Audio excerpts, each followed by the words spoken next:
Cool, welcome to the very last portion of this stream and this video where we'll be talking about number 6 catalyst user, Ningguang. I have unfortunately typed her name wrong in the file, but that is okay. She needs 2 G's, one for each part of her name. Well, sorry, she needs 3 G's, but 2 of them, Ningguang. This is probably my least used catalyst user, mainly just because Geo at the time was not interesting to me, but she was probably, I think she was the first 4-star that I ever got in the beginning of the game, so she has a couple levels, but her animations are really, really cool, and I think there's a couple things that we can maybe also look at in terms of game implementation that may be slightly interesting. I have the bit at the end that we can talk about, but just like everyone else, she does a lot of spinning, and that's fine. All the catalyst users do have to sort of like figure out sort of like, am I facing left? Am I facing right? How is my arm going to move? How do I make it feel like it's magic? And a lot of times that magic kind of stuff comes from doing these round motions and swiping your arms around and all this other stuff. And again, I think especially for girls, it becomes all about overlap, right? All your secondary stuff happening and your hands, they have to follow through. Hold poses, you lead with your upper arm and then everything else follows. And that's one of those things. Ningguang, I believe, has like 3 autos. I thought she only had 2 because this third one never really showed up, but it does seem like she has 3. Spin, and this is actually quite similar to sort of to Lisa a little bit, where she like hits the pose and then she like sort of like drifts and bounces out of it. But what's cool, because like she does a spin, her feet come together. And then when she comes out, this is a nice detail. This foot plants, this foot comes out to catch the other side of the weight when she transfers her weight over to that foot, this foot releases and then it's able to sort of cock inward, right? Whoa. Very clean. It's one of those very subtle things, but if you put in those details, it just feels natural.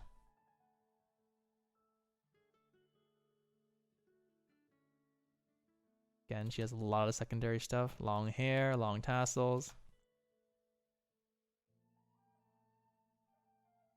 This is nice too. This arm's down here. This arm's up here. Then you get 2 layers of these cloth spinning. This arm, when it reaches its end, it goes down. And this arm from down goes up. So you get these things to swap. And that's kind of nice too. You can see here that if you track this arm on the elbow comes up. Then the wrist is up. Now it overshoots, comes back down a little bit.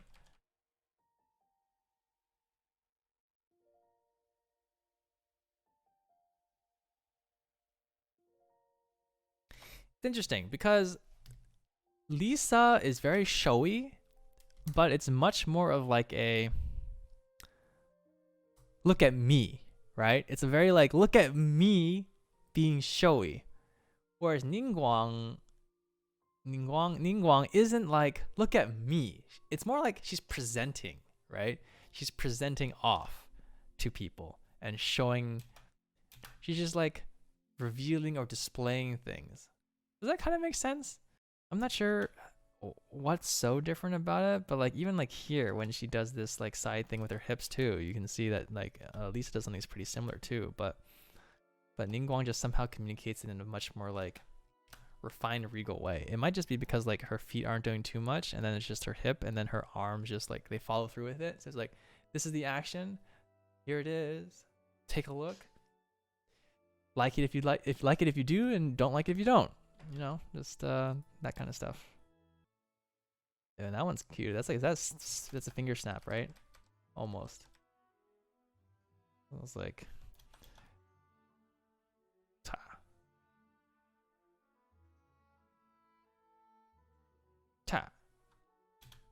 bitch, give me my papers. Pa. Cool. Now this one's pretty cool. This is her charged auto attack. Where, okay, so it's interesting here. You'll notice that on these two windows here, that they have longer windups. Where, for example, right here, the arm comes up, goes over across the body, and then it winds up as she swings forward, backwards, and then shoots it off with her left arm. You'll notice on this left one that she doesn't do the first part of that wind up. And I'm not sure why. I feel like the charged auto attack has a range of where it can trigger. And in that context,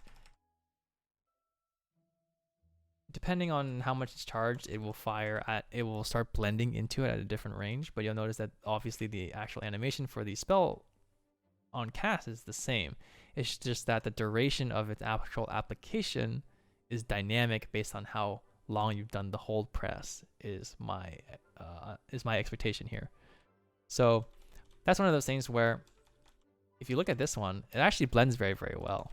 So it could also be that they have predetermined spots where you can blend into this animation, as opposed to something where it blends completely from the non-intentional spot. But I think there's an element here which is interesting for Ningguang, is that Ningguang does not change from this leg pose very much, right? There's no hopping around. There's no real spinning onto like foot. There's no teleporting around. She just kind of like goes side to side between these things and then like shifts around in that kind of vicinity, right? Nothing too crazy, even in this situation. The only time that changes is for her ult right here, right? Pow! This wall is the epic of all epicness. Honestly, I wish she was a 5-star. When I first got her, I was like, oh my god, her E is so crazy. She must be a 5-star, but nope, she's a 4-star. Apparently very good though. So what's interesting here is that she does a very, very harsh cast right here in the beginning to set it, which makes sense. It explodes and it's a geo artifact object. But then when the wall actually opens, I feel like she could do something where her hand is involved with making it open. But obviously at this specific point in time, you should be able to, boom, right here, around here, you should be able to move around. So the animation for that may not even be necessary. On this very, very last section, I should probably talk a little bit about overlap and how we should think about it when we're animating. Because there's a lot of overlap in all of these things. I mean, this is pretty obvious for everyone, I think, but in this situation, if we're talking about animation, if we go 1, 2, 3, 4, 5, 6, we do 100% want to animate in this order going this way. If you have a chain where you do not have world space controls in terms of rotation for a chain, you will have to make sure that your bones at 1, 2, and 3 are 100% done, polished, and basically where you want them to be. The problem with something like this with a chain, if you do not have world rotation controls or spaces, is that if there's a chain, everything on the lower end of the chain depends on everything above it, right? So the problem with this workflow, which is something that a lot of students run into, is that you can't work backwards. You have to work from top down. So in terms of cloth, 100%, if you're going to pose it for just information's sake, for, oh, you know, here I'm going to do something like this.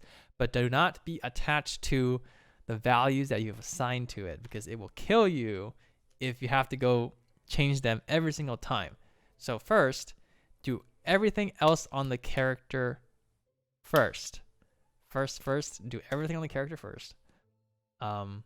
Once you're 100%, maybe 99%, maybe 97.5% happy with the character animation, then go into the hair, go into the cloth, go into all that other stuff. Definitely, it's very important, especially for 3D animation, to understand your workflow and how things integrate with that, because otherwise you will end up spending a lot of wasted time on a lot of different things. This kind of applies also to the character rig. If you do not have spaces on any of your character in terms of like the head rotation, the chest rotation, hopefully a lot of characters now do have that kind of flexibility. Again, this is where we would advise, start from the hips. You start from the hips, get everything basically as close as you can to where you want the hips to be for most of the stuff, or I should say the root, and then you build outwards.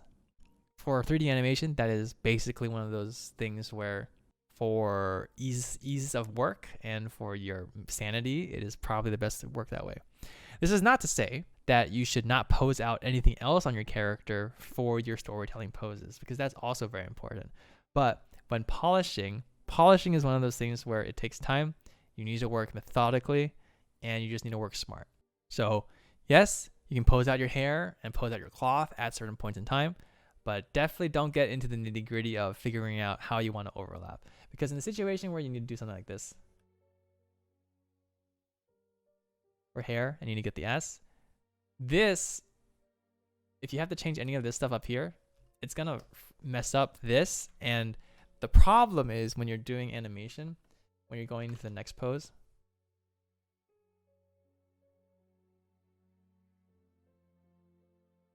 and then the previous pose.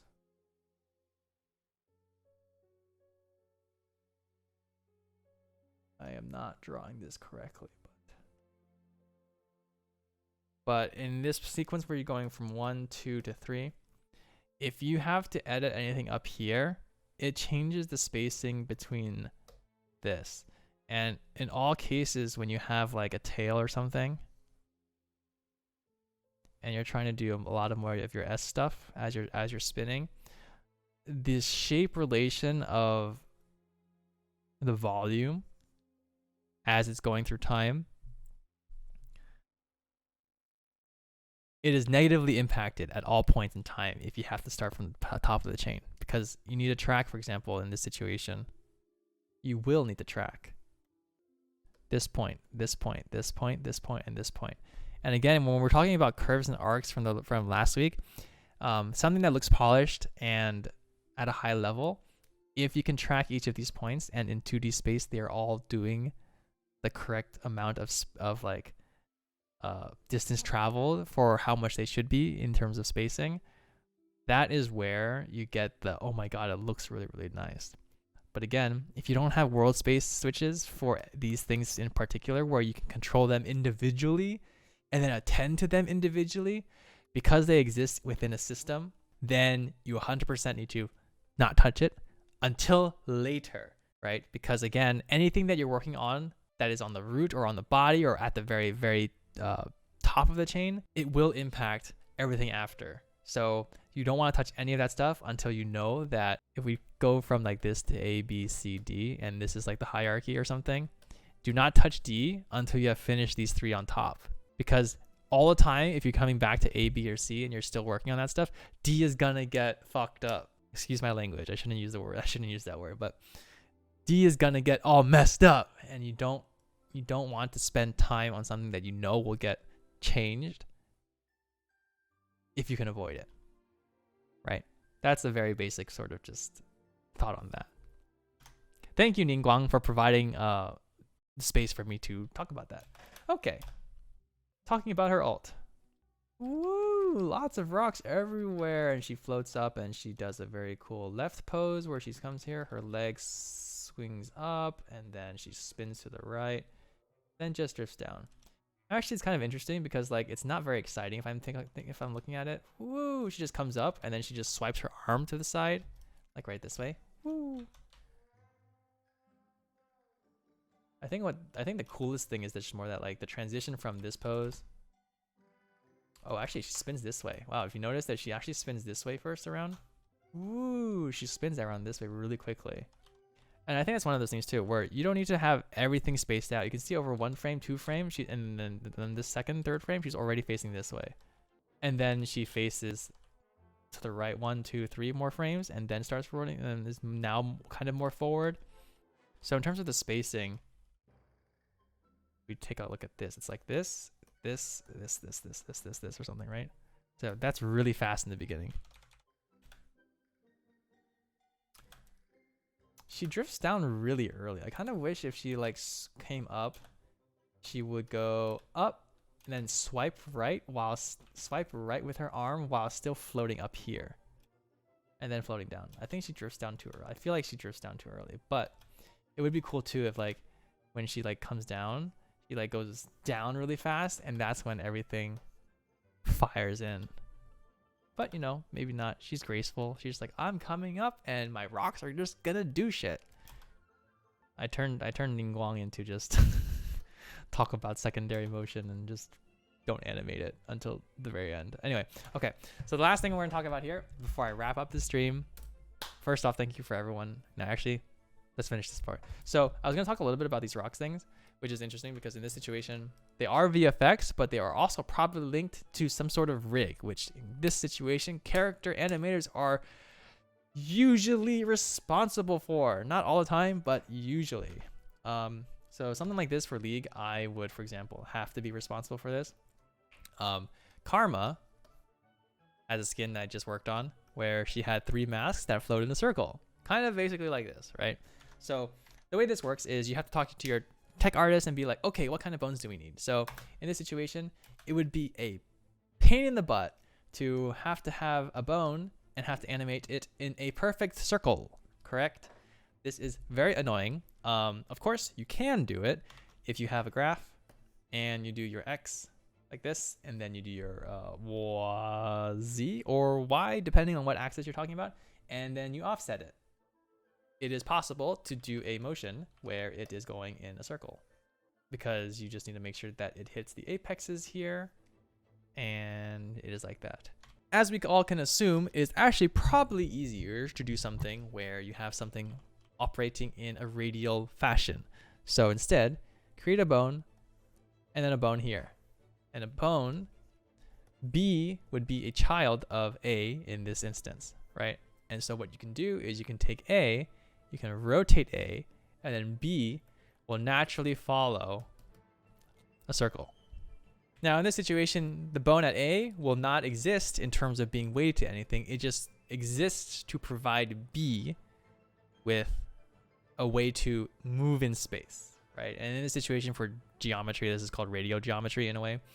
What we care more about is basically the angle differential as it's spinning, as opposed to the actual cardinal transitional position of B. B's position relative to A in terms of translation is always going to be the same because it exists in A space. But because A is rotating, B is then moving in a radial fashion, circular fashion, actually, in a circular fashion within world space. That kind of parent-child behavior allows for different kinds of motion if set up properly.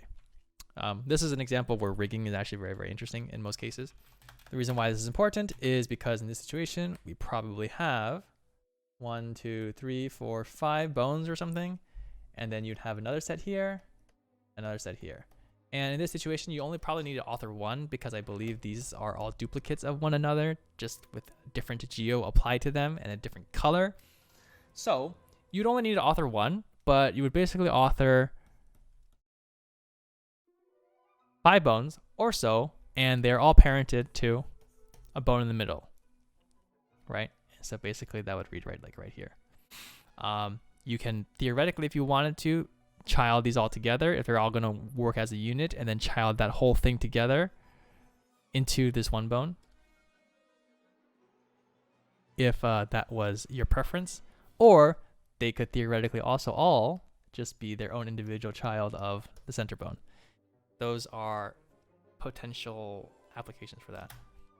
But in this situation, they would just rotate like this, and then obviously what you would do for each of these bones is they would rotate on their own space, and you get that sort of organic kind of, here are my crystals that are rotating around me in the back.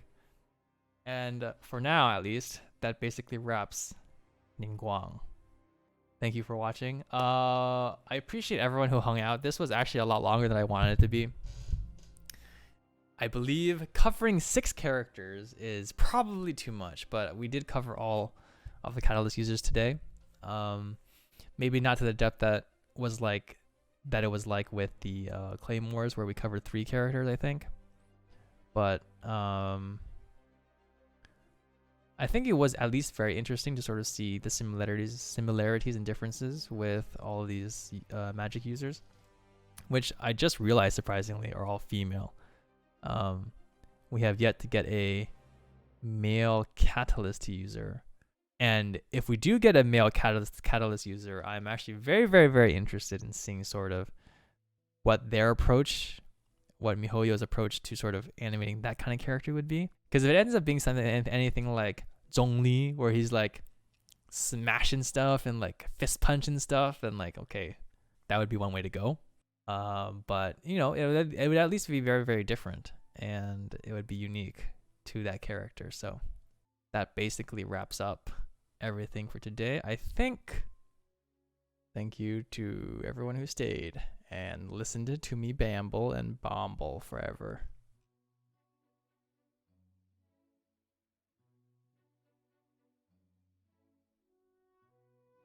Yep, and that wraps up the stream. Thanks, guys. I will talk to you guys soon.